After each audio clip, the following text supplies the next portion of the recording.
In a world where most people watch movies and then forget about them, 3 brave heroes join forces to watch them again and then talk about them. Join them in their epic journey as they go back in time, a decade and beyond, to revisit and break down films from a vast array of genres.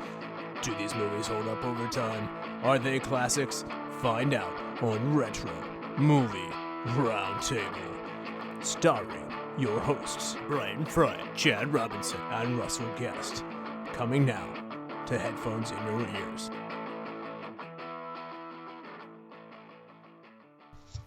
Hello, all you lords, ladies, and knights of the Retro Movie Roundtable. Welcome to the show where we watch movies and then talk about them. I'm your host, Russell Guest, and joining me today is my good friend and co-host, Chad Robinson. Chad, how are you, sir? I'm doing well. It's great to be back. Had a successful eye surgery, and I can watch movies again. All right. And I'm under the weather myself, which is probably why I sound a few octaves lower. Gravelly, sultry.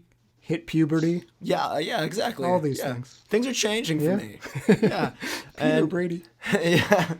So I'm excited, though, because we have a first-time guest on the show. Isn't that awesome? That's awesome. And joining us today from the great state of Mississippi is Taylor Claussen. Taylor, how are you doing?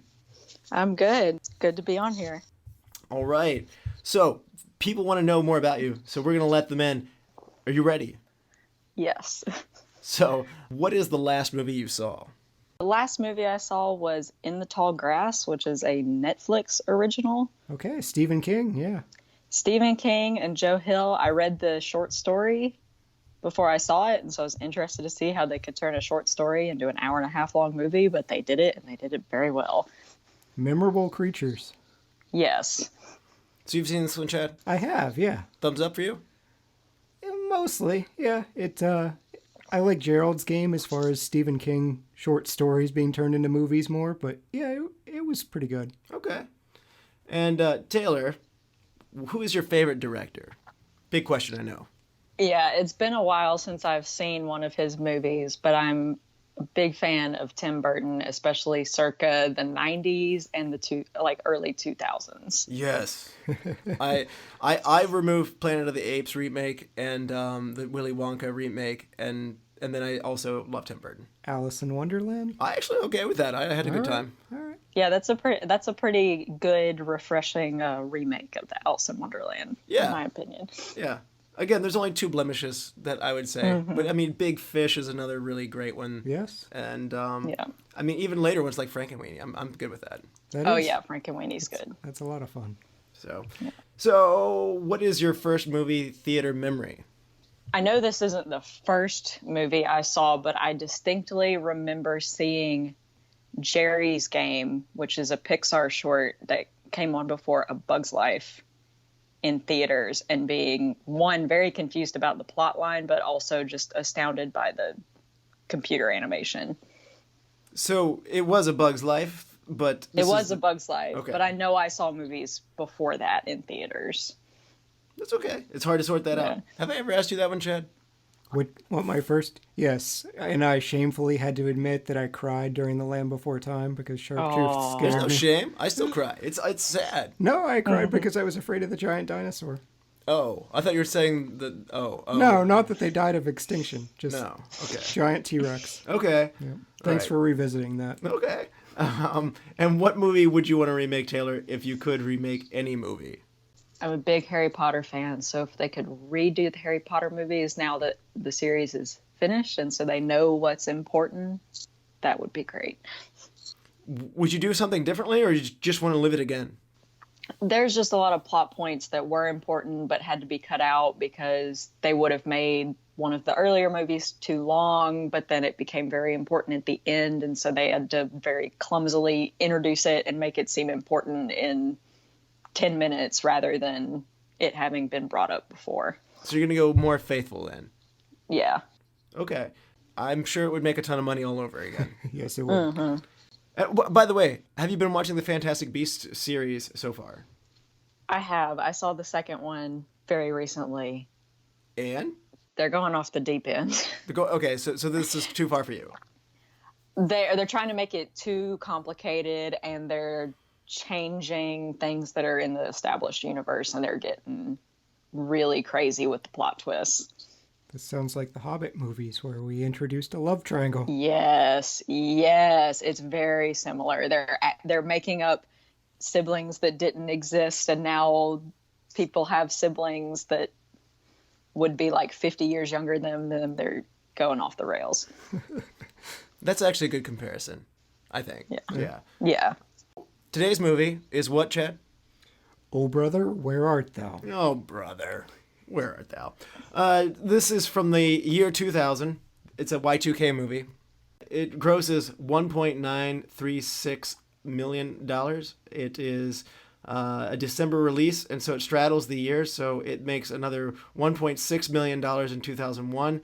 This muddles its placing, so it only places at 144th on the box office in 2000. It's a technicality of based on when it was released. So it comes in behind Beyond the Mat and ahead of Superstar with Molly Shannon. Ooh. Again, in reality, it's higher. The number one movie from 2000 was How the Grinch Stole Christmas. IMDb gives it a 7.7. The critics of Rotten Tomatoes are dead on equal with that at 77%. But the audience likes it a fair bit more at 89%. It gets some Academy Award love, too. It gets 2 Academy Award nominations, Best Adapted Screenplay and Best Cinematography.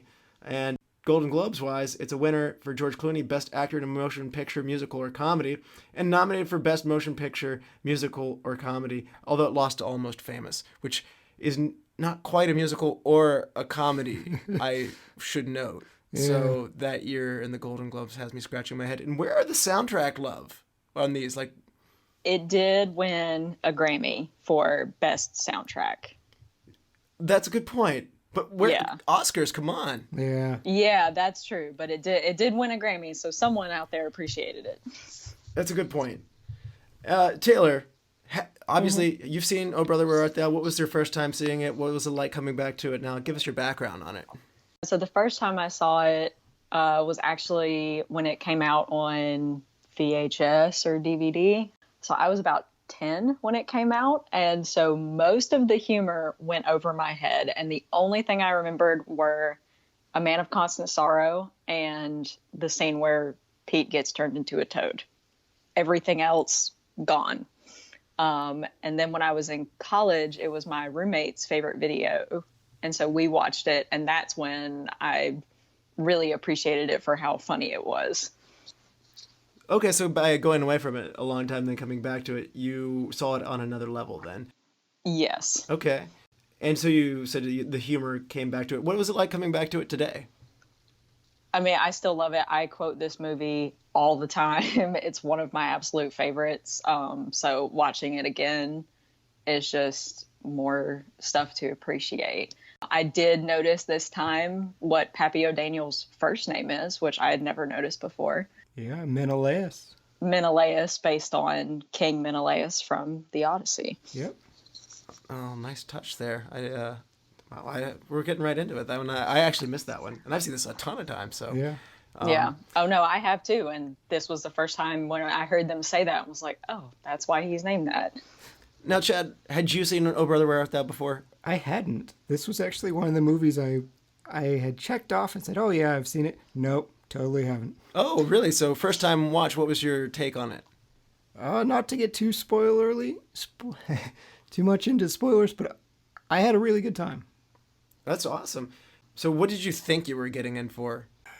The Coens are kind of hit and miss for me. I don't like No Country for Old Men. That's not I think that's kind of an unusual note for them. It is. Fair enough. That movie's very unsettling. So I was kind of wary. I didn't expect the comedy. I knew the soundtrack was very famous and, folksy, so I was looking forward to that. Okay. I, like you, wasn't 100% sure what I was getting into. I saw this in theaters, and it was just a sheer fact of there wasn't a lot in the theater at that time. And so nothing jumped right out to us, and my mom read the reviews for Oh Brother, Where Art Thou? And the reviews were very flattering. And so I kind of went going like, oh, brother, where art thou? Is this Shakespeare? Because I don't want to be part of that because I'm not a Shakespeare guy. I'm really not. Not to sound unintellectual, but being based on the Odyssey was not a selling point for you. that wasn't in the review necessarily. Huh. Yeah, I didn't know that either. Yeah, I didn't either. And I knew it was old-timey stuff, and I was kind of going in a little skeptical. And then I realized as soon as we got in there, I was like, oh, the tone of this is different. We're on an adventure, and the tone of this is light, and it's funny. And I also was kind of cool on George Clooney before, but this changed my opinion on him as well. So I was really surprised by all this. And later on, I left thinking this was good, but I watched this several more times because this is one of my wife's favorites, and she loves this movie, and it's one of the ones that she quotes a lot. I feel like I get quotes from this that aren't necessarily the quotable lines, and they're like, come on, how do you not know that? I'm like, well, I don't know every line in it, so... but it was really fun to return to it now. It puts a huge smile on my wife's face every time I watch this. So, at this point, though, there's got to be a warning. There will be spoilers that lie ahead. As Chad said, we're going to get spoiler-y. Thank you. We'll be back after these messages. This is John F. Kennedy, your 35th President of the United States. Here to talk to you about a matter of utmost importance in this pivotal time. My fellow Americans, ask not what your podcast can do for you, but what you can do for your podcast. We ask you to go to iTunes, Stitcher, Spotify, or other sources of your podcast. Subscribe to the show, give them a 5-star review, and comment on the show. I challenge the listeners to like Retro Movie Roundtable on Facebook and write the show at retromovieroundtable@yahoo.com. We ask the listeners to do this not because these things are hard, but because they are easy and they help grow the show and improve it.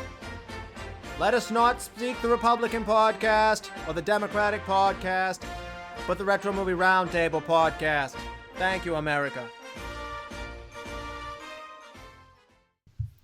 And we're back. Last warning, there will be spoilers that lie ahead. So if you haven't seen Oh Brother, Where Art Thou, you're going to want to go check it out and then come back and listen to the rest of this. Taylor, for those of people who haven't seen Oh Brother, Where Art Thou since 2000, why don't you give people a little refresher on what happens in it? Well, as the blind seer at the beginning of the film says, you shall see things wonderful to tell. A lot happens in this movie. The film opens with a chain gang singing a folk song as they work. We then see 3 members of the chain gang have somehow escaped and are running across a nearby field. After unsuccessfully trying to get on a train, we are introduced to our escapees, Everett McGill, Pete Hogwallop, and Delmar O'Donnell. They are on their way to a treasure that Everett has told them about that is in the valley that will be flooded in 4 days. The men see a blind man driving a handcar down the road, and this man tells them that they will have many obstacles, that they will see many wonderful things, but that they will not see their treasure. They will also, and this is important, see a cow on the roof of a cotton shed. The 3 men then go to Pete's cousin, who breaks their chains, gives them food and a place to sleep for the night. The 3 men sleep in Wash's barn that night. They're then confronted by the police because Wash, Pete's cousin, has turned them in. Fire breaks out in the barn. Wash's son then steals his father's car and helps the 3 men escape from the burning barn. The men leave Wash's son on the side of the road and then hide in the woods to get some food, where they run into a church who is baptizing people in the river. Pete and Delmar decide that they should get baptized while they're there. Continuing down the road, the men pick up a young man on the side of the road named Tommy Johnson. Tommy claims that he was out at the crossroads they found him at so that he could sell his soul to the devil to learn to play the guitar, and that he's now on his way to a radio station to sing for some money. Pete, Delmar, and Everett decide that they'll go with Tommy to the radio station, where they sing The Man of Constant Sorrow under the alias of the Soggy Bottom Boys. While leaving the station, they run into Governor Menelaus Pappy O'Daniel, who's in the midst of campaigning for re-election. The police find them again, and Tommy leaves to go out on his own, and the other 3 men are able to escape. The next day, Everett, Pete, and Delmar are hitchhiking when a man stops to ask them for directions. Rather than waiting on the side of the road, he asks them to get in the car with him, and the stranger turns out to be George Babyface Nelson, who's on his way to rob a bank in the city of Itabena. After robbing the bank, the men camp in the woods, where George leaves them with all of the stolen money from the bank robbery. As the men journey across the state to find the treasure, the Soggy Bottom Boys become a hit across the state with copies of their records flying off the shelves. After stealing a car, the men are seduced by 3 women who are singing and washing their laundry in a river. Upon waking, Delmar and Everett see that Pete is gone and all that remains of him is his clothes and a toad. Delmar thus concludes that the women were sirens and they turned Pete into a toad, while Everett remains unconvinced. Everett and Delmar take the toad with them and go to a fine restaurant to have lunch with their money from. The one-eyed Big Dan Teague spots Everett flashing his money at the waitstaff and tells the men that he wants to introduce them to the Bible-selling business. In the same restaurant, we see Pappy O'Daniel with his campaign managers, and we learn that his campaign is struggling because his opponent, Homer Stokes, is promoting himself as the reform candidate. After arranging to meet outside, Big Dan ambushes Delmar and Everett, steals their money, and kills Pete the Toad. We then discover that Pete was not, in fact, turned into a toad, but was captured by the police. Upon threat of hanging, Pete tells the police where Everett and Delmar are headed, and then he is sent back to the chain gang. 3 girls are introduced, and this catches Everett's attention. These 3 girls are 3 of his daughters. He learns from them that his wife has told his daughters that he was killed and hit by a train, and that she's about to marry a man named Vernon Waldrop. He's bona fide. He's a suitor. Everett then finds his wife Penny, more of his daughters, and Waldrop in the local Woolsworth. The 2 men start fighting, and then Everett is thrown out of the store. Everett then meets back up with Delmar at the movie theater, where their show is interrupted by a chain gang coming in to watch a movie. Pete is there and tries to warn the other 2 men not to go after the treasure. Everett and Delmar break Pete out of jail that night, and Pete tells them that he told the police the location of the treasure. Everett then confesses that he lied about the existence of the treasure so Delmar and Pete would break off the chain gang with him, since the 3 of them were chained together. He goes on to tell them that he was actually in jail for practicing law without a license instead of for robbing an armored car, and that he really wanted to get out of jail so that he could stop his wife from getting married. Pete and Everett start fighting, but they have managed to find themselves in the meeting of the Ku Klux Klan, who have kidnapped Tommy and intend to kill him. Pete and Delmar disguise themselves as Klan members so they can rescue Tommy.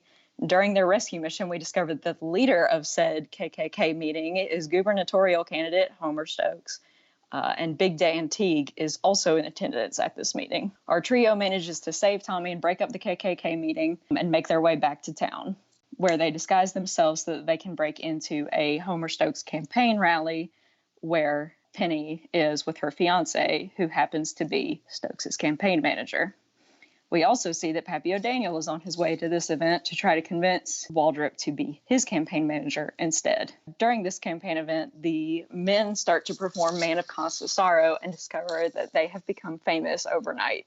However, upon recognizing the 4 men as the same man who broke up the KKK meeting, Homer Stokes stops the performance and attempts to defame the group. Stokes is then thrown out of his own campaign event by his contingency. Pappy O'Daniel takes the opportunity placed before him and turns the event to his favor and pardons the Soggy Bottom Boys. Penny then renounces her fiancé since he is no longer bona fide and his campaign is on the losing side, and tells Everett that she will remarry him, but that she wants to use her old wedding ring, which is in their house in the valley that will be flooded tomorrow. While leaving the campaign event, the men also see George Nelson as he is being led by a mob to the electric chair, having been caught and arrested.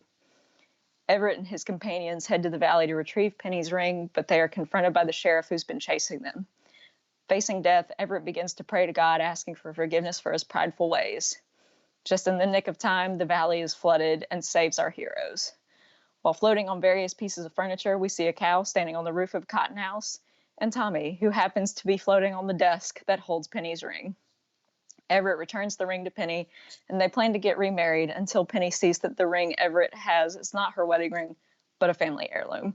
She tells Everett that he'll need to go back to the lake and find her actual ring, as the film ends showing our blind seer from the beginning driving his handcart down the railroad. Well done, well done. And so what we have here is a story of redemption in a way. The way I see it here is that Everett goes from being this selfish man to valuing his friends and doing stuff for other people and actually genuinely wanting to get his family back, not just because it's his to have, but because he really wants them. And so there's a sweetness in the story that I somehow didn't necessarily appreciate the first time that I watched it, but I really enjoyed that going back through it. Chad, what do you say on that one? Yeah, as soon as I saw The Odyssey as an inspiration, yeah, it's very loosely based on The Odyssey. I saw it as just this journey to get back home. and all the trials and tribulations that are thrown in his path to make it back to Penny, Penelope, however you want to see her, Penelope in the Odyssey. So, Taylor, are you familiar with the Odyssey at all? I am. I actually have read several retellings, and then I recently read the Odyssey itself. So where are some of the overlaps, or where do you see that the Coen brothers kind of take influence from the Odyssey in this? So this was something I found out was the Coen brothers never actually read the Odyssey. So this is based on other cultural references and movies based on the Odyssey and not actually the Odyssey. So some of the big ones that jump out is Delmar calls the women that seduce them and supposedly turn Pete into a toad, he calls them sirens or sirens. And then Big Dan is supposed to be a stand-in for the Cyclops that Odysseus has to defeat in order to get home, since he only has one eye. The blind prophet is something that occurs a lot in Roman and Greek mythology, and there is a blind prophet in the Odyssey as well who tells Odysseus, this is what's going to happen to you, and I work for no man. I have no name. No name. You see, that might be a problem with why you can't get a job, because... Yeah. And there are some funny ones that kind of play on the Odyssey. So there's a part in the Odyssey where Odysseus's men land on an island that belongs to one of the sky gods, or the sun gods, Helios, who has these special cows. And Odysseus's men eat these cows and then are killed by Helios. That's George Nelson shooting people's livestock as he drives by is supposed to be a loose reference to that. And then Penny is Penelope. They only say it, I think, once, but Everett's full name is Ulysses Everett McGill, and Ulysses is a romanization of Odysseus. And then Menelaus is one of the kings that Odysseus fights for in the Trojan War. So Pappy O'Daniel being Menelaus O'Daniel. Yeah, and the whole structure of the long journey back is... Yeah, the journey, and then the sheriff is a stand-in for Poseidon who's constantly trying to kill Odysseus just to spite him.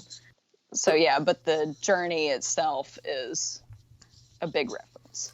So it's interesting, they also tie in historical figures into this. Yes. And Chad, as somebody who's a historian by education, what are some of the pieces of history that they've thrown into this? Threw in Babyface. That was a historical figure. Mm-hmm. The Sweep the Rascals campaign was an actual campaign. There, I forget the gentleman's actual name, but he did carry a broom around with him, and that was part of his campaign trail. It's not just the 1930s equivalent of Drain the Swamp. Did he have a little man? That I don't know. We need to get ourselves a smaller little man. Yeah. No, we don't. Yeah. The Soggy Bottom Boys are based on a historical band as well. Actually, a lot of the music is historical. They even used an actual Chain Gang's recording in the opening Chain Gang song. So that's authentic. That came from a Chain Gang.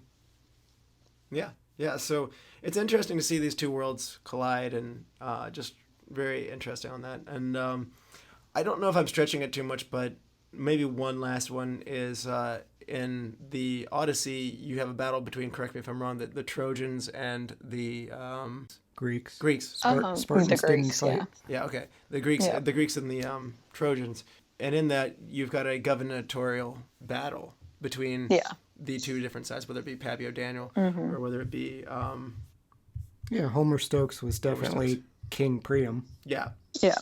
Well, and there's a couple of funny ones, like in the Odyssey, Odysseus has just one son. Yeah, Telemachus.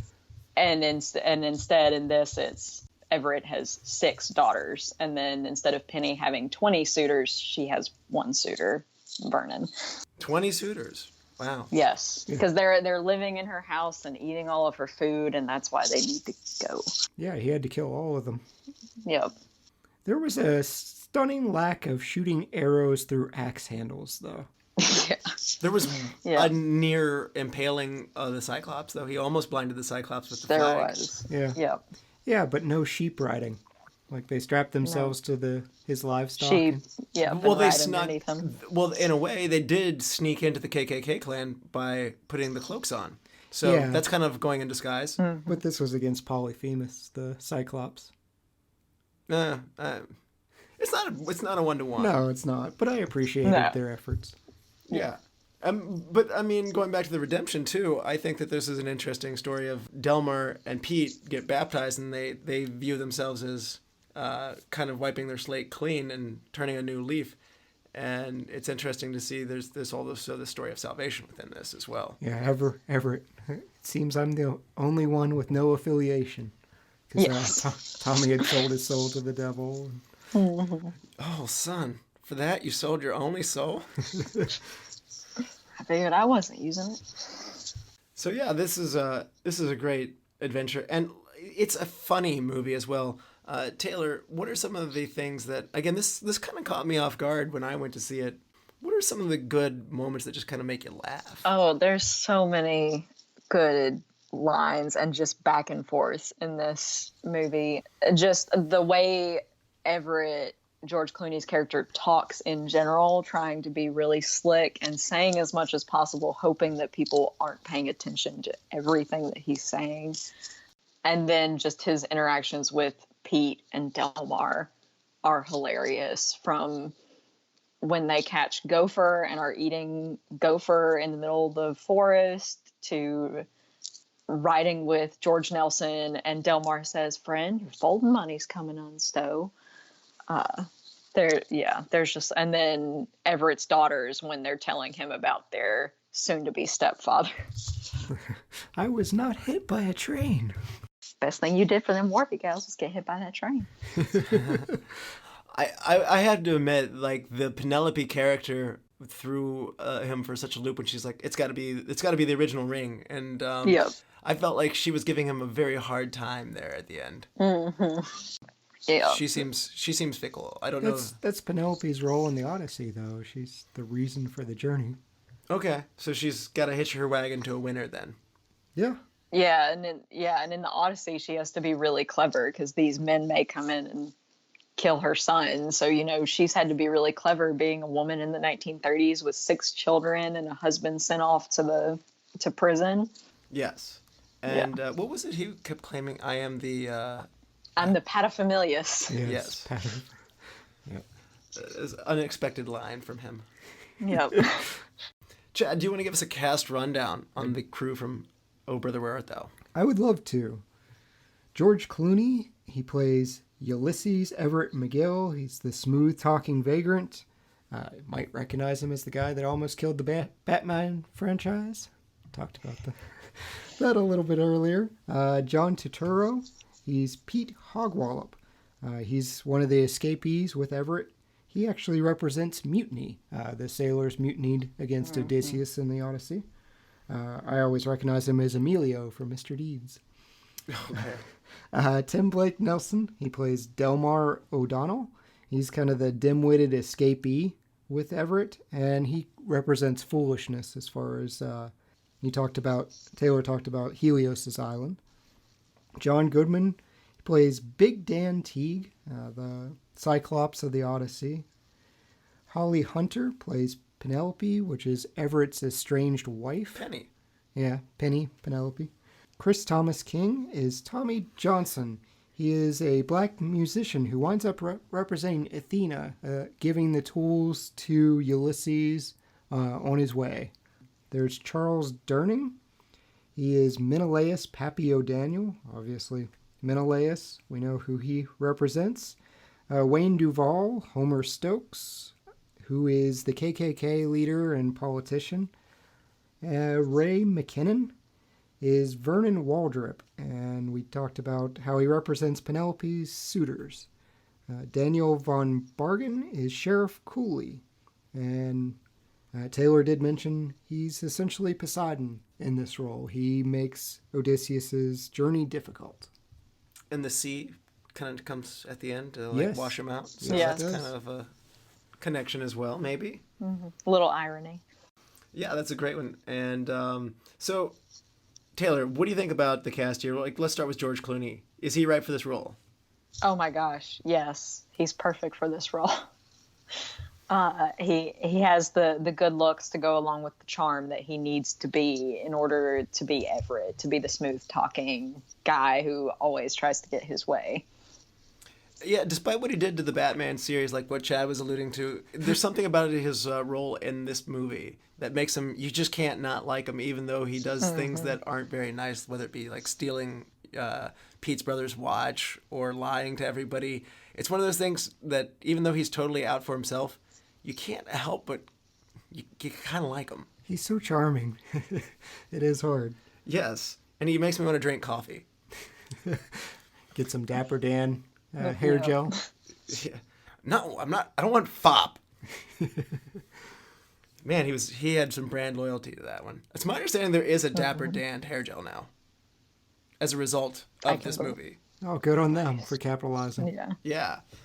So the Coen brothers liked Clooney so much from Out of Sight from 1998. I personally haven't seen that one, but they came to him and they put the script in front of him, and without even really reading it, he just said, "I'm in," because he was a fan of the Coens' other movies. And he said, even in your least successful of films, I'm a fan of. And so just the Coen brothers' cachet brought Clooney in. Yeah, I like how he said he sent the script off to his uncle, who lives in Kentucky and obviously has a Southern type accent, and had his uncle read the script and record it and send it to him. But his uncle had removed all the profanities that Everett would say, and the Coens couldn't figure it out for a while. It took some run-throughs for Clooney and the Coens to get back on page for some of the profanities. See, that surprises me because Clooney is from Lexington. Like, you would think he would have grown up at least around some of it. I don't know at what point he moves out to Hollywood, but I wouldn't think you'd have to call your uncle up.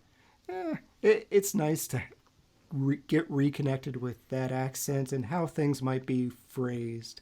Well, I'd probably put him a little bit closer time-wise if it was his uncle to when this was set. Possibly. What do you think about his two companions, John Turturro and Tim Blake Taylor? Oh, they're hilarious, especially Tim Blake Nelson as Delmar. He is one of the funniest people in this movie. Oh, yeah, I agree. Tim Blake Nelson adds a lot of comedic relief to this, and John Turturro acts as a straight man. You know, he gets angry easy. I had 2 weeks left. Yeah, that was pretty funny. I felt pretty bad for him at that point. Well, again, I'm sorry about that. Again, such a smooth talker. Even at that point, you're just like, cut him some slack. Yeah. Tim Blake Nelson was Joe Coen's neighbor, apparently, and Joel Coen really hadn't seen him act in anything, but turned out to be the right man for the job, I'd say. So he based his accent on relatives from rural Oklahoma. Okay. So different part of the world, but it worked. It all seemed, everybody's Southern accent checked out by my standard. Yeah. I feel like Clooney's the only one who didn't really have much of a Southern accent. But that may just be because Delmar's and Pete's were thicker in comparison. I think he was trying to portray himself as this intellectual man, and I think that he was trying to, he kind of had this, like, I've set myself apart from everybody kind of thing. You got to go the full country phrase. He was putting on airs, Russell. Okay, yeah. And so Jim Caviezel was considered for the role of Pete. After seeing John Turturro doing this, I can't imagine anybody else doing it.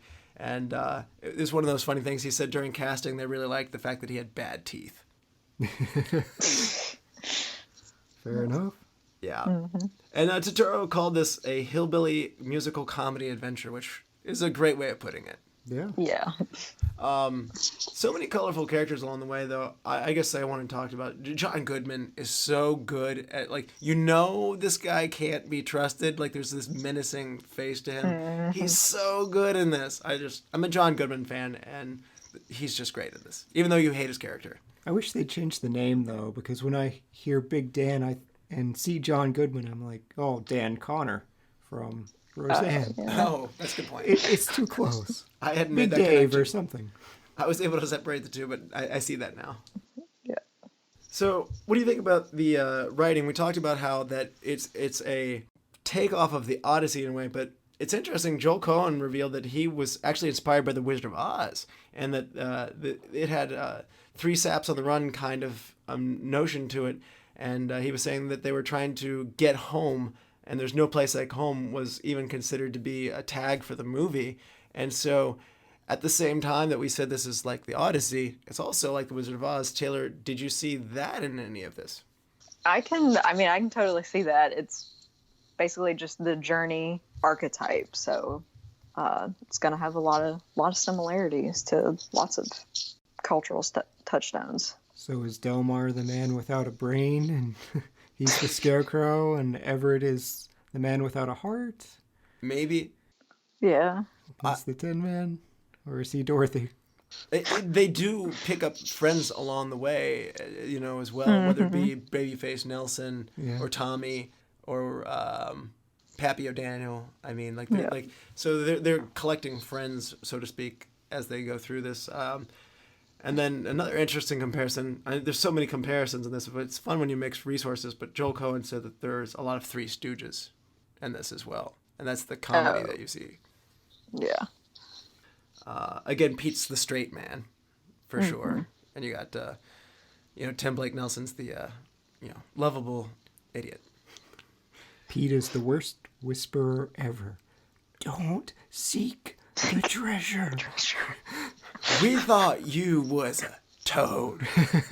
What? So what do you think about the direction that Joel Coen does here, Taylor? It's just really good. Like the directing was excellent for this. Do you like his style? Like how he gets into the old sepia tones and the... Yeah, that was really nice. I didn't realize this. They actually filmed this during the summer, so everything actually should have been really green and bright blue skies everywhere. But they color corrected everything to make it feel more like the Great Depression, and I don't know, like they were in, the poor state of Mississippi. I remember when I first saw it, I didn't quite realize it was set in Mississippi, and I thought it was more supposed to be out west, and it was supposed to be the Dust Bowl rather than the Mississippi Delta. Yeah, I was also surprised, perhaps going back and watching it in subsequent viewings, that I also think of Mississippi as being a much lusher, greener place. But somehow, in a way, that stylistic move takes you back to the time period. I think it has to do with our association of old photographs. Yeah. Yeah, absolutely. And everything was dirty, it was grimy. By the end, you have Homer Stokes mistaking the escapees. It's like, they're actually colored. They had so much dirt on them. Dirt on them, yeah. That was very funny. And what's also funny is some of the extras. So they had a lot of extras in there. Some of the extras were actually African American underneath the cloaks. And the Coens, yeah, I know the Coens. I didn't know that. Yeah, the Coens even were like, "This is kind of trippy, man." I was wondering because they had pretty good lockstep in there. I was like, "Is this a marching band? Like, did they go out and get a high school marching band to do the KKK thing?" So it's about 350 extras, and they were hired for the Klan scene. Most of them were members of a military formation. Okay. And so they're used to marching and moving together. So. But yeah, it's a diverse crowd underneath there, isn't that? It reminds me of the Dave Chappelle sketch, like with the Black Klansman leaders, like, what? There's a black guy. Where? But he was blind the whole time and he didn't know he was black. Yeah, which was just that always cracks me up. So Taylor, have you seen many of the other Coen Brothers movies by chance? I've seen a couple others. I also really, really like Fargo. That's another one of my favorites. I've seen No Country for Old Men. That is probably one of the most dreadful movies that I've ever seen. Like, you just feel we were just waiting for the other shoe to drop. And then Ballad of Buster Scruggs is really good. Really, only the first one also features Tim Blake Nelson, but it's a funny anthology, like a bunch of short films put together about the Old West. It's interesting. The Coen Brothers have a fair bit of variety to what they do. Like they range from comedy, whether it be like Oh Brother Where Art Thou or Raising Arizona, to dark, which is like Oh Brother Where Art Thou or like Bridge of Spies. And True Grit was not funny at all. Yeah, exactly. And there's other ones that whether it be Big Lebowski, that one was like had a light tone to it, but it's very complicated and it's a big adventure as well that I see could lead into this, which was the Big Lebowski was what he did just before this movie, and that complicated layering of all one thing leads to another. But on the other hand, they're not always so complicated either. So it's an interesting group of people, or pairing, I should say, between Joel and Ethan that makes me always kind of want to check them out. Another fun one that the light tone of this one is Hail Caesar is another fun one. I haven't seen that one, but I'm a big fan of Burn After Reading. Yes. Yeah, Burn After Reading is really off the wall. That one's dark too. That has one of my favorite endings of all time with J.K. Simmons. Oh, yeah. So what did we learn? Nothing. Oh, yeah. So going back to what Taylor was saying, though, with the look here, this was interesting.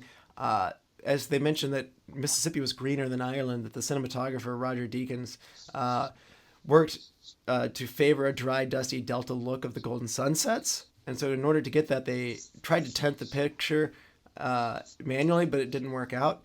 And so they ended up taking the whole film, grading it digitally on a computer. So they'd scanned negative film. So they actually shot in film, and then they scanned that in, and then ran it through a 2K resolution where all the colors were digitally fine-tuned, and they took out all the reds and the blues and the greens, and like just leaving you with this very yellow tone. And the process took several weeks to do and resulted in a digital master that was output on the film again and the Kodak laser recorder to create a digital master. And it was the first time that this had ever been done in Hollywood. So it's not a movie that you think of breaking ground for special effects, but they did. As far as the storytelling goes, did you feel like it was tight? Did you want to expand on anything, Taylor? Did you feel like the Coens told the story in the right way? The storytelling was pretty tight. You know, every person that we meet ends up being important and coming back. You know, they meet Tommy and he runs off earlier in the film and you think that's it. And then they end up finding him again later, which they need him so that they can sing Man of Constant Sorrow again. And you actually hear Pappy O'Daniel on the radio when they're at Pete's cousin's house, and then later you meet him, and then even later he becomes very important and gives them a pardon. So I love how he dismisses them. Story seems pretty tight. Yeah. I love how he dismisses them at first with like, we don't have time for them. But in the end, like they're the ones who bring his campaign back by hopping up on stage with them. Yep. Chad, when is this movie set? 1937. So 1937, what are some 1937 things we're seeing in this movie? The Great Depression. Well, yes. They got this here depression on. I got to do for me and mine. Yeah. I liked the railroad aspect of it in the beginning, where they were trying to hop a railroad. That seems like a very period thing to do, running through the agricultural fields and stuff like that in the beginning. And then the old church notion of like, you know, singing this gospel music. That was a powerful scene as these people were just walking through the woods as well. You know, the old car, you know, that pulls into the barn and stuff like that. You do get a feel for the time in this one, I think. Yeah. Well, I mean, you've got the rise of the KKK as well, and the memberships there that came out of right around the 20s to the 30s. Okay. Yeah. I don't know why. Yeah, I hadn't thought about that one being part of the time, but yeah, that's a good point. And then obviously the early recording. You know, as you can just walk in and sing. If you sing good, they give you money. Only 4 of us can sign our names, but the other 2 of us will just have to put X's. Taylor, you mentioned before that this didn't feel like the South to you the first time. Does it feel more like it upon subsequent views, or did you still kind of get that Western feel off of it? It still feels a little Western just because of the sepia tone, but so most of this movie is set in the Mississippi Delta, which is the northwestern portion of the state. Having been to the Delta now, this movie is definitely set in the Delta. It looks like the Delta of Mississippi. Just lots of farmland and a whole lot of nothing from one city to the next. Now, Chad, this is probably one that you're going to be excited by. Ulysses Everett McGill's childhood home is shown at the end of the film. Yes. So this is the cabin. And this cabin is based on the 1981 Evil Dead cabin. And Joel Coen was the assistant editor on that first film of his, so it's a little callback to that, and knowing that you're a big horror guy. Yes, I caught that, and it was well appreciated. How close is that? Oh, they nailed it.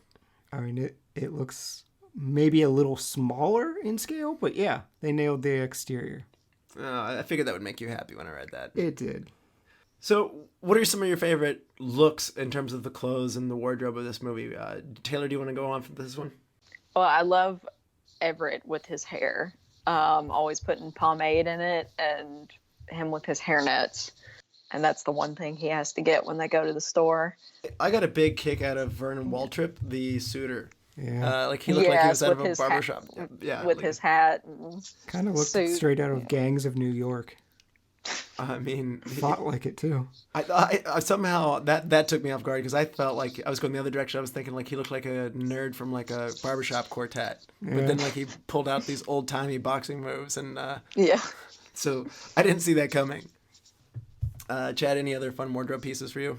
Yeah, I mean, even the little girls' dresses, just the Sunday best for the girls and things like that. All of that stuff really helped contribute to the period for me.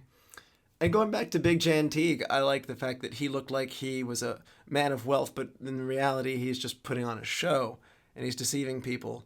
And so that was very fitting and perfect for him. So he was able to lure Everett in by sweet-talking him, even though it's funny because Everett's normally the one who does the sweet-talking and getting people to go along with what he wants to do. So it was kind of fun to see the schemer get schemed. The other one I want to mention is the eyeglasses on the sheriff. Oh, yeah. Oh, yeah. Those were very sinister and off-putting. Yeah, Yes. I might talk about that more in a little bit. Okay. All right, then I'll back off on that one. I was actually curious when Tommy mentioned that the devil was white as you and that he had empty eyes. Was that the same character, but I saw no connection to go that direction necessarily. So, Well, that was actually what I was going to talk about in a little bit, so Well, I'll go ahead. talk about it now. Yeah, go ahead. He actually did fit the description of Tommy Johnson's description of the devil exactly, because he said he's white. As white as you folks, with empty eyes, so the sunglasses, and a big hollow voice. He likes to travel around with a mean old hound. And that's exactly what Sheriff Cooley traveled around with. but I don't see this is the part of it that didn't connect for me. Like, I saw no sign of him being the guy that Tommy would have talked to, or like, is he the devil just? Yeah, he is the devil. And he, He's a symbol of... Yeah. Well, that's confusing to me because isn't like Poseidon the god of the ocean versus the like Hades should be like the devil? He is, but Poseidon is the one who is set against Odysseus in the Odyssey, and he wants Odysseus to die for disrespecting him. They're also brothers. So, Okay, all right, I mean, it's not one-to-one. that's but true. okay. Yeah, the sunglasses as the empty eyes I thought was a nice touch. Was there any sign of a pitchfork? Because like Poseidon's like notorious, like pitchfork, beard. Trident. Sure, but I meant like we're Pitchfork we're in the trident. Depression. I'm saying like there was no sign of a pitchfork for him. No, he had a shotgun. So. No, okay.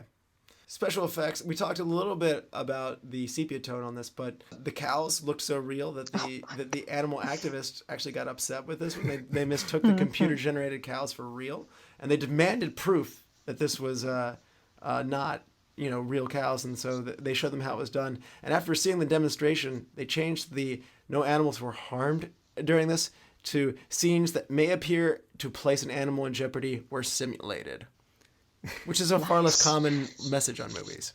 Yes. That reminds me of Cannibal Holocaust, where they had to prove they actually didn't murder people. It was so shocking. Oh, man.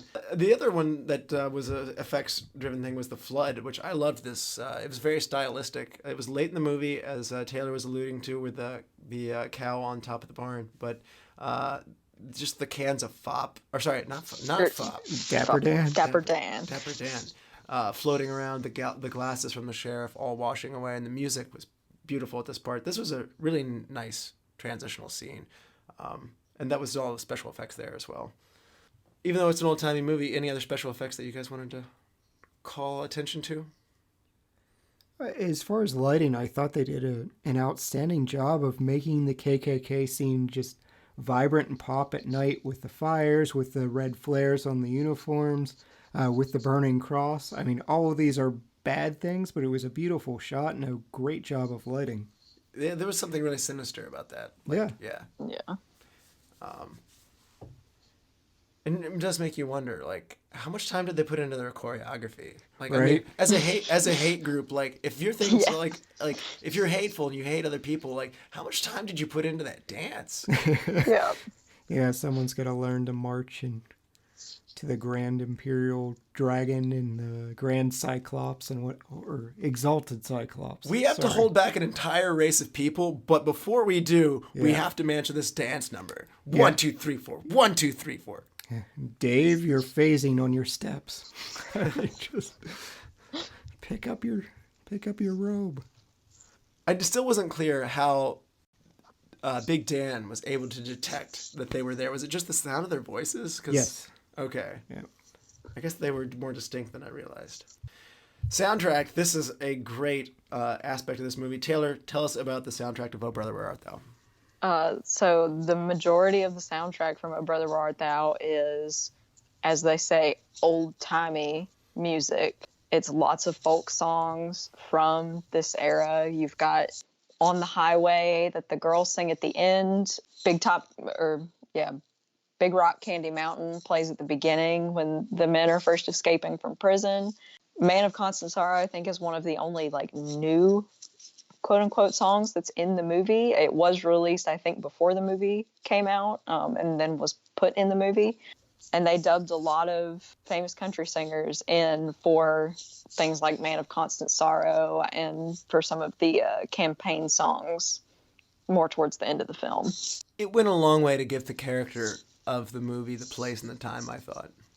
Oh, yeah. No, it definitely adds a lot to the setting. So often, I mean, we'll say that the soundtrack was just there, or it was serviceable, or yeah, sure, it suited the mood. But this is a big character for the movie. It's a big part of the texture.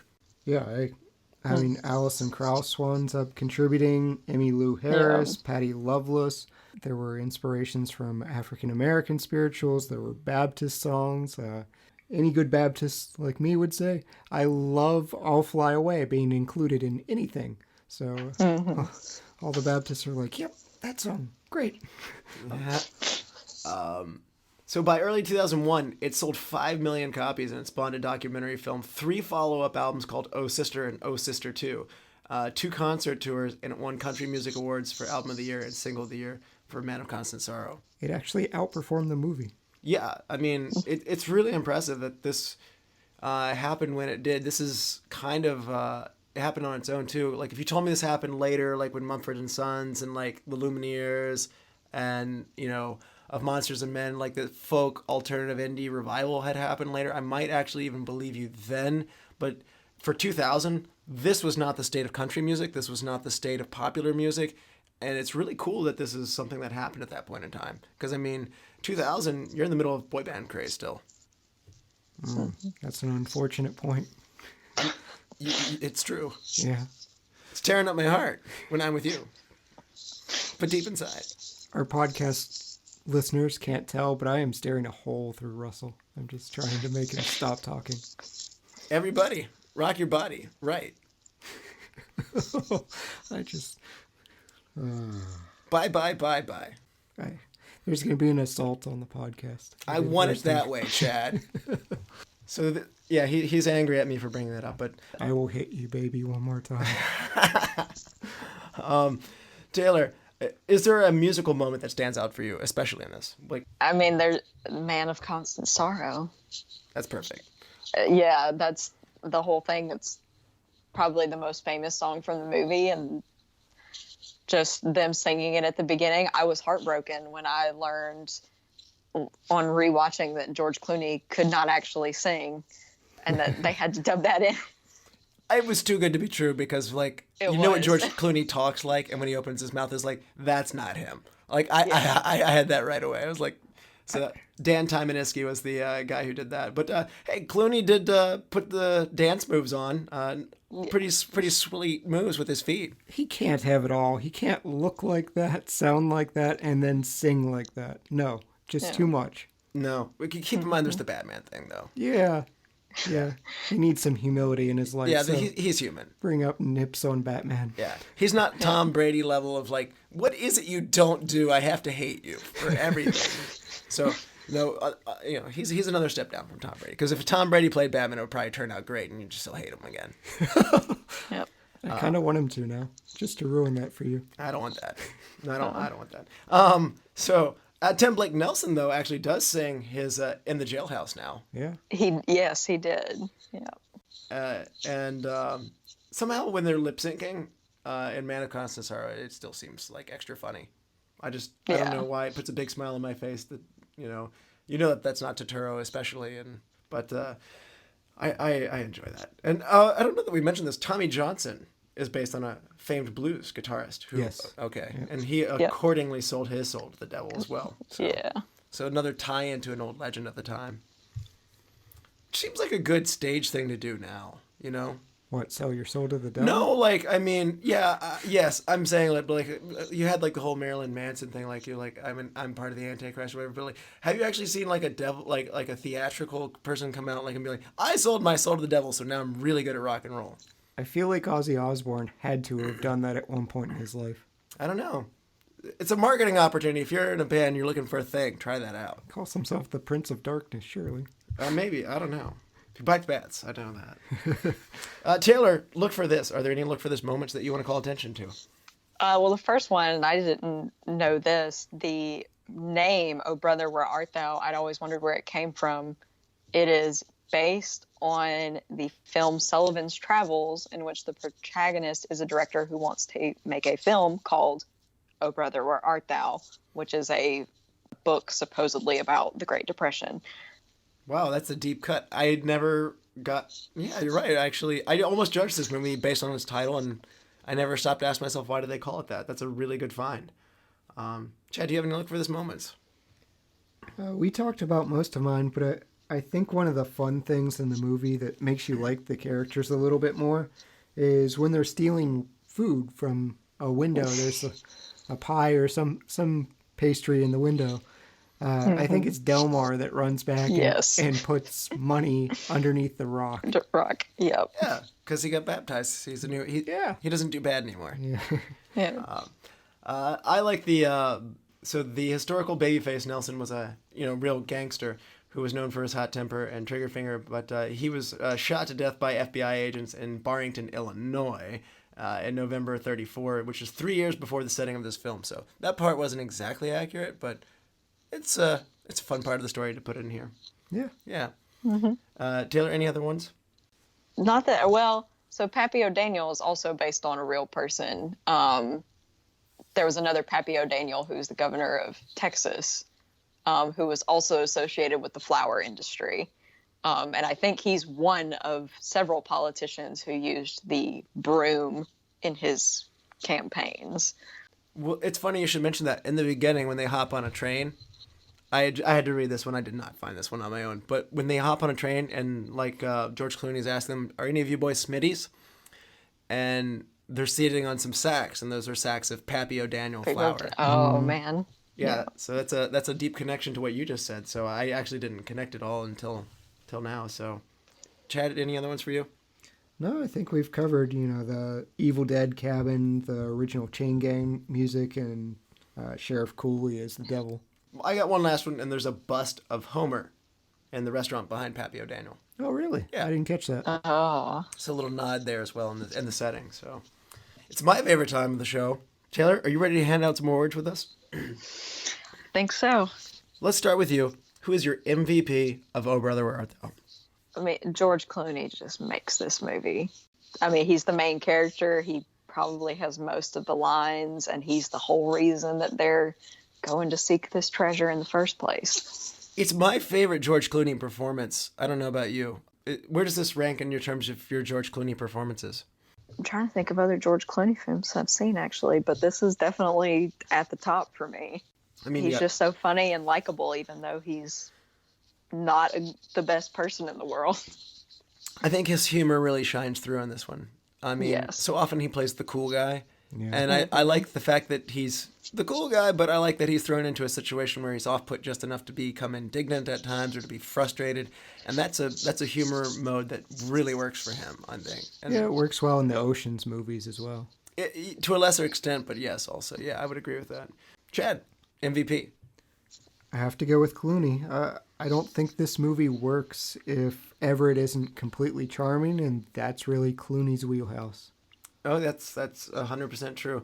I'm going to go with Joel and Ethan Coen. I just think this was a really cleverly devised concept to take the Wizard of Oz and the Odyssey and this time period and put it all together. It's so unexpected, and that's so what the Coen brothers are so good at. You don't expect a Fargo or a Big Lebowski or this, and so they once again have just done it where they've hit you with this quirky, unique movie. There's not many things like this. No. So kudos to Joel and Ethan Coen on this one. Best supporting actor, Taylor.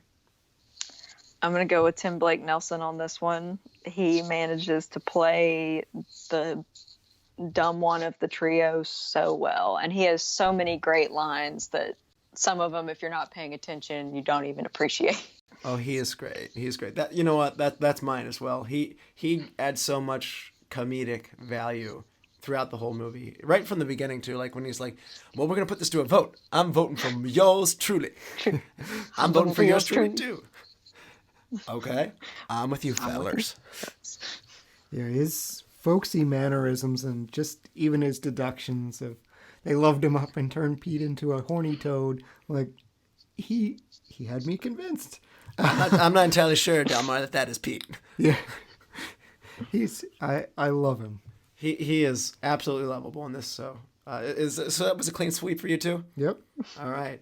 I just got to give it a quick nod then, since we all picked him. The guy who plays Pappy O'Daniel is great. I love him bickering with his staff. Yeah, Oh with my Junior. gosh. If your mother would have seen, it's a good thing your mother gave, or dad giving birth to you. If she'd have seen you now, she'd have died of shame. Oh man, I love his hot temper, and he's that every scene that those guys are in. I actually probably could have put a little more of him and his campaign managers in that. They did crack me up. Taylor, who is your hidden gem? Mr. Lund, the radio station owner. He's in this movie for, I think, 2 scenes for maybe a total of 3 minutes screen time. He is so funny and also a very influential character in the movie, even though he's not on screen for most of it. That is Stephen Root, who's also Melvin from Office Space. Yes. Yeah. Yes. And Milton in Dodgeball. Yes. Yeah. And he's in Get Out. Yes, he is. He's got a great role in that movie. He lands some memorable smaller parts, really. Yeah. Chad, what are you? Who's your hidden gem? Ray McKinnon, who plays Vernon Waldrop. Yes. He does a great job of presenting himself as this dandy with these great manners, but then the goofy old-time boxing and actually being proficient, he had me laughing a lot with that character. That fighting style, once again, just really cracked me up of just like, nobody fights that way. And you're right, it worked. And it's just like, and like George Clooney is like looking at him and awestruck too. He's like, I can't believe he hit me. I'm going to try and hit him again. That's a great choice. Not to go back to a B1 note, but I'm going to go with Brian Reddy. He's Pappy's, he's the younger dark-haired man on Pappy's staff. And I really enjoyed their banter of, no, I'd say he kicked it real good. It was more of a paddling. If you thought about it, it might be more of a kicking. More of a paddling. I just that paddling versus kicking exchange really in particular cracked me up. So I'm gonna go back with Brian Reddy on that one. Recast, Taylor. If you had to recast somebody and put somebody in their place, who would it be? The only one who I feel like could be replaced is the guy that plays Homer Stokes. He's just kind of there. Man, his voice is intense though. Yeah. It is. He's really good at the we will grasp the broom of reform. But I think he got cast partially for his Klansman role, like that. That's that booming hateful voice. You could go with Jeremy Irons, though, who voiced Scar in The Lion King there. Sure. Yeah. Chad, if you had to recast somebody, who would it be and who are you putting in their place? Well, I feel bad because you praised him so much earlier, but I am recasting John Goodman. I couldn't disassociate Big Dan with Dan Connor. I'm like, I don't like this, so I am putting Zach Galifianakis in this. Oh man, he's actually a small dude. Like, he's not that tall. He's fat, but like, I mean, he's not big. I don't feel He'd like just be chubby Dan. I don't feel like he needed to be that big, but just I feel like Zach Galifianakis could actually do Mean and Devious. Okay, all right. Well, so we're getting a slimy, double twisting, conniving Zach Galifianakis. Does he have the big beard? Yeah. Okay. Yeah, All right. I'm fine with this. All Doesn't right. have to, but All right. not on board. So my recast is going to go to Holly Hunter. She did it fine with the accent and everything like that, but I got to say, I had a hard time. It made me kind of say, why does he want her back so much? Because she's a little bit unpleasant. And so I think Sandra Bullock could do the stern, like, you know, you got to be a real man if you're going to, like, you know, be the father of this family. I think she could bring that sternness. We've seen it like in The Blind Side, for instance.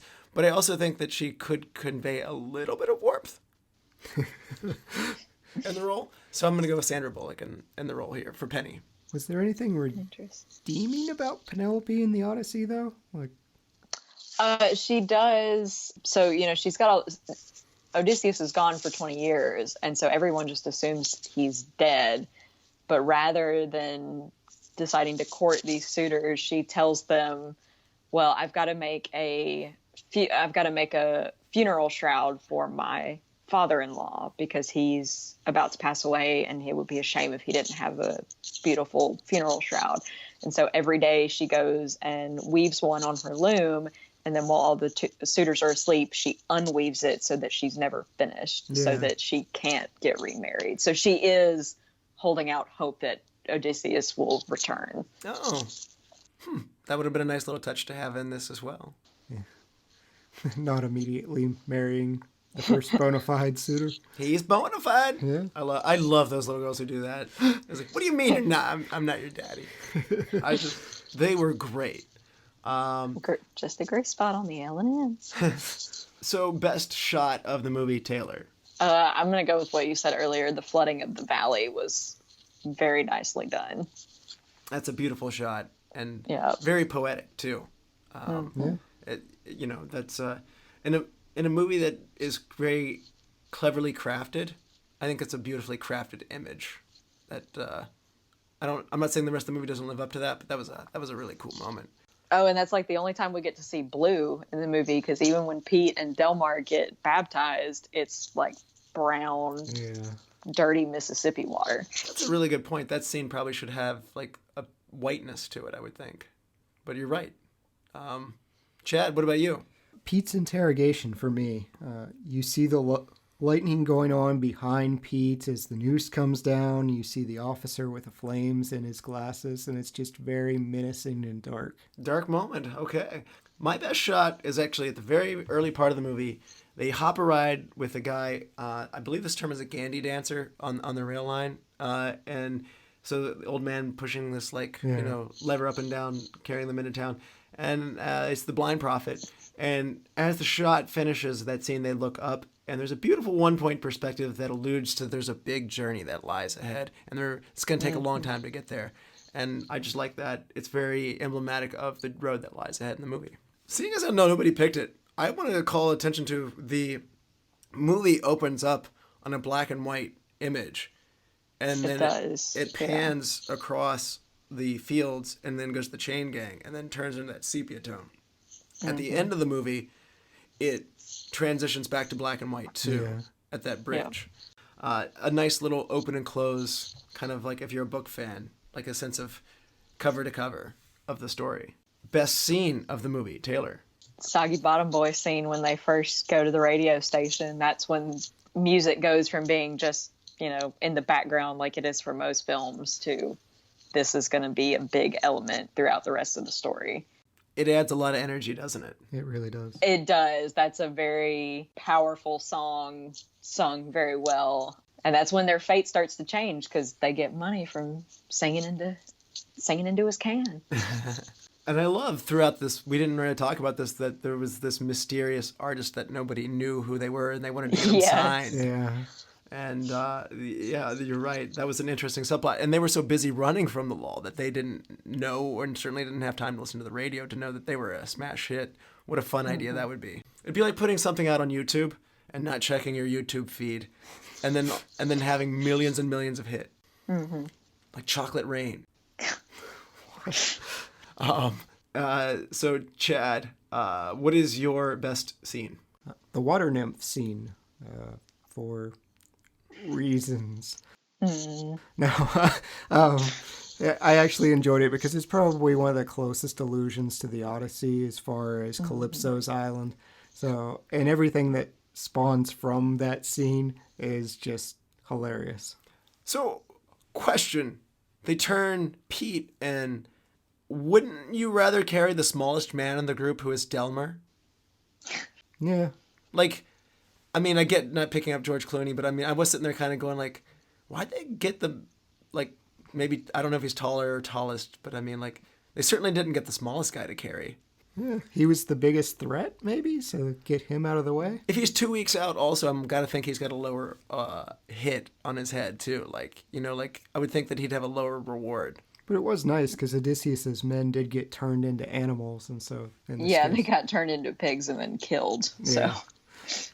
Well, we thought he turned him into a toad. Yeah. But it was a nice song, too, the Go to Sleep, You Little Baby. Yes, which is something that has come into my mind more recently after watching this movie when you're trying to get my little baby boy to sleep.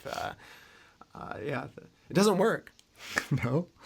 He goes to sleep. He sets the hours around here. He's Mr. Baby. So for me, the best scene is similar to Taylor. I'm going to go when the Soggy Bottom Boys perform at the rally at the end of the movie when the crowd turns on Homer Stokes. And as he condemns the Soggy Bottom Boys for ruining a special secret organization meeting, if you know what I'm saying. And then, you know, the crowd says, no, we like the Soggy Bottom Boys more than we like you. Yeah, what a fun twist when he's like, these people are colored, and they're all like, boo, as booing him for hating someone that, A, is white, but B, they're like, even if they were colored, boo on KKK. I was like, yay, 1930s. This probably didn't happen that way, but yay. I like as Homer's digging his hole that his campaign manager comes up and is like, stop. Yeah. And like, Well, no, he actually comes up and says they're escaped criminals. And then, because then he says, I have it on good authority that they're escaped from the farm. That's a good point. Okay, sorry. Yeah. So he makes it worse. And then Pappy O'Daniel is such an opportunist. Yeah. Yes. And he just hops up and he's like, I like these guys.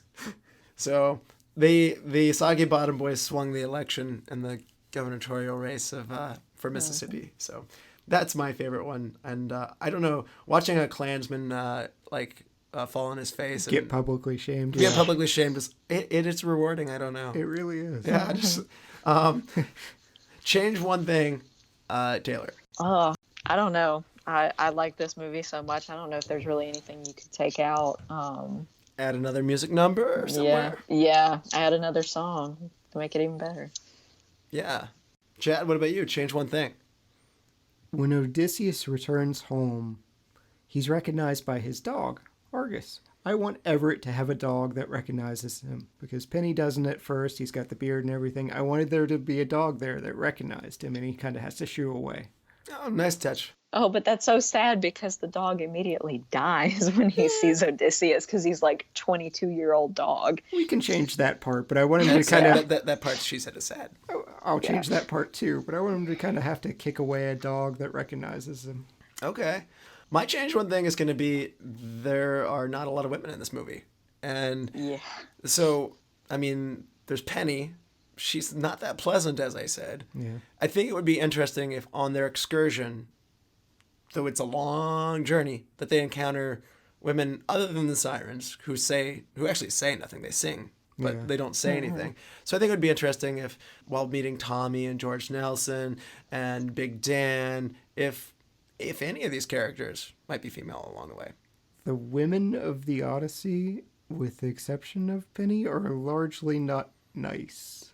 Circe is not nice. Calypso is not nice. I don't know. I mean, again, we're at the same time we're in Mississippi. You can, I don't know. You can. It was a sausage fest. That's all I'm saying. Fair enough. Yeah, no, this movie is not passing the Bechdel test by any stretch. So, best quote of the movie, Taylor. This is a probably more obscure quote when right before Pete and Delmar get baptized, they're in the woods eating gopher, and Delmar offers one to George Clooney, and he says no because he thinks that they only have the one, and so he'd only get a third of a gopher. And the song is going on, so the first time you're watching it, you're listening to Down to the River rather than what they're saying, and Delmar says, "Oh no, you can have the whole thing. Pete and I found a whole gopher village." Yeah, there were a nice setup of three repeating. Would you like a gopher? Yeah. That's kind of a thing. Not to go down too far of a rabbit hole, but my grandfather actually almost burned down his school attempting to smoke a gopher out of its hole. It's not a rabbit hole; it's a gopher hole. Yes, Oh my yes. They set a bunch of dry leaves on fire, and yeah, bad things happen. Okay, Chad, best quote for you. We gotta find some sort of wizard to change him back. Like just that conclusion from Delmar, it makes so much sense and it makes no sense simultaneously. That's a good one. And that's the kind of quote that, by the way, that Mary or her sister would pull out. And I'd be like, what are you guys talking about? And they're like, from Oh Brother, Where Art Thou? And I'd be like, wait, what scene? So, nice deep cut there. I'm going to go with the scene where Pete realizes that Everett has stolen a watch. And he says, "You miserable little snake, you stole from my Ken, who was fixing to betray us. You didn't know that at the time, so I borrowed it until I did know. That don't make no sense. Pete, it's a fool to look for logic in the chambers of the human heart." There's just such good smooth talking. Yeah. That book. From a con man. There's so much good back and forth in this movie. So we've come to the end of the show. Taylor, is there anything that you want to call attention to or you have a plug for? Like Tommy, who was on a few weeks ago, I also worked on the Mississippi Aquarium, so everyone should come to that when it opens next April. Congratulations. That looks like quite a cool project. I've seen some pictures, so definitely, if you're in the Biloxi area, go check it out. It's the big time of the show. On a 5-star scale, half-star intervals, Taylor, what would you rate this? Oh, this is a 5-star movie. The writing is excellent. The way it's shot, the acting, it all comes together to make a fantastic film. It's a great pick. So this is the kind of thing you'll return to again and again and again. Oh, yeah. Chad, what about you? Yeah, this is a 5-star movie for me as well. A lot of this, even though it took place in Mississippi, I was born in a place called Pinch. My grandparents were farmers that came from Spencer and Elk River. A lot of the folksyism is very familiar to me. A lot of the music, it takes me back to my childhood, and I love a lot of what happened during this movie. Oh, that's a great. I'm gonna go 4.5. I'm not quite there with you guys. I know for my fact my wife Mary would definitely give this a 5, and it's through her that my appreciation for this film has continued to grow, and probably will someday. I might join you guys in that 5-star rating eventually, but when I first saw it, I might have just gone like, that was good, and 3.5'd it and walked away. But throughout the years, it has very good rewatch value, and the soundtrack is something that I have in my iTunes, and I think that's really one of those cool moments. Like whenever Man of Constant Sorrow comes on my shuffle, I do picture George Clooney stepping up to that can and singing in it. So there are powerful images on this one, and I think I appreciate it more. I never really studied the difference or the similarities in the Odyssey, and coming back to it and studying it now, I think I like it a little bit more for that clever weaving of The Wizard of Oz and the Three Stooges and doing all that. So yeah, I'm going to go 4.5 for me. Fair enough. Chad, do you want to help me pick a movie for next time? I would love to. It's winter time, and it's cold, and it's time to do a winter movie. Are you ready for some winter? Winter has come. Thank you. Thank you, Jon Snow. Option 1, similar to the Game of Thrones, Jack Frost from 1998. A man who can keep promises dies in a car accident. 1 year later, he returns as a snowman who has the final chance to put things right with his son before he is gone forever. Option 2, Cool Runnings from 1993. When a Jamaican sprinter is disqualified from the Olympic Games, he enlists the help of a dishonored coach to start the first Jamaican bobsled team. Option 3, Balto from 1995. An animated outcast husky risks his life with other sled dogs to prevent a deadly epidemic from ravaging Nome, Alaska. Cool Runnings, Mon. All right. Cool Runnings it is. Apologies to all of our Jamaican listeners for how terrible that was. No, that's great voice work. I'm limited with my voice work right now, so thank you for doing all the voice work lifting for us in this episode. And thank you, Taylor, for joining us. We hope you had fun. Thanks for having me on here.